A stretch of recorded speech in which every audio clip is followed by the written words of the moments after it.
Қаракөз Қадырбек қызы Момбаева, психолог. Бұл сабағымды қазағымның қыздарына арнаймын. Мақсатым оларға аналарының ізінің, әке намысының, еліміздің болашағының, ана тіліміздің тек қыздарымыз арқылы ғана сақталып қалатынын сезіндіру.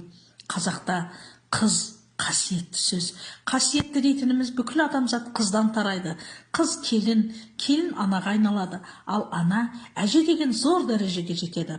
Қызды қонақ деп төрден орын берген, еш уақытта босағаға отырғызбаған қазақ қыздары ибалы да иманды, өнегелі, көрегенді, аяулы аналарымыздың, асыл әжелеріміздің аманаты.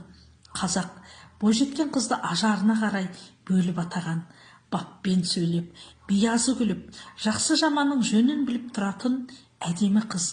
Істі үйіріп, сөйлесі бұйырып, баурап алатын, бірден көзге түсе қоймайтын көрікті қыз. Көз жанары өткір, бет әлпеті бал жанған, тәні шымыр болса шырайлы қыз.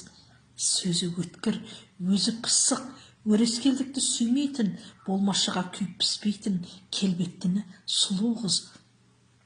Бет пішіні, дене мүсіні келіскен, сөзі сыпайы, өзі әдепті, сұңғақ бойлы, терең ойлысын ару қыз.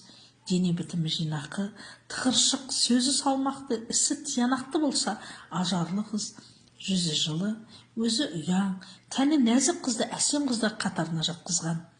Қыз тәрбиесін назардан тыс қалдырмай, оларға түске дейін ұйықтауға, бұраңдап қылымсуға, салт дәстүрден аттауға және ұрыс-керіске тыйым салған.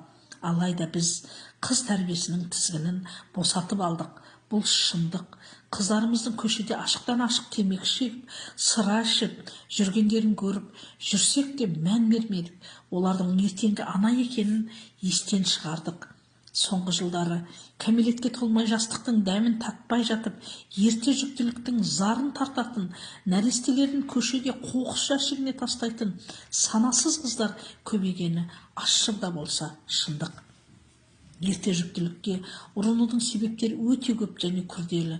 Жастар арасындағы адами қарым-қатынастың бұзылуы, стресстер, қобалжу, түсінбеушілік, ересектерге еліктеу, әлеуметтік желілердегі ақпараттар мен жарнамалар, ата-аналардың өсіп келе жатқан ұл қыздарына көңіл бөлмеуі, ерте махаббат, ерте жыныстық сезімге берілу, уақытша сезімдерге жауапкершілікпен қарамау, үйдегі жанжал, әке мен шеше арасында қарым-қатынастың дұрыс болмауы, тағы да басқа себептерден қыздарымыз опық жеп жатыр. Физикалық, биологиялық, әлеуметтік тұрғыда жетіліп үлгермеген нәзік қыздардың дүниеге дені сау ұрпақ әкелуі де екіталай. Ал жасанды түсік болашақта бала сүю мүмкіндігін төмендетіп, оларды бедеулікке әкеледі. Жасанды түсік жасататын қыздар онкологиялық, гинекологиялық ауруларға көп шалдығады. Бұл қорлықты тоқтатуымыз қажет.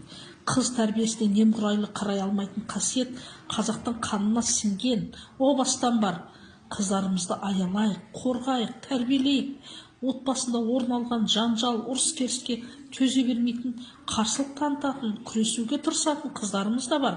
Негізі қайсарлық пен өжеттілік қазақ қыздарының қанында бар қасиет. Олар масылдық психологиядан ада, әлі де кеш емес. Немқұрайлы болмайық. Қыз тәрбиелі болса, келін өнегелі болады. Келін өнегелі болса, ана парасатты болады. Ана парасатты болса, әже данышпан болады. Өмір осылай жалғасады.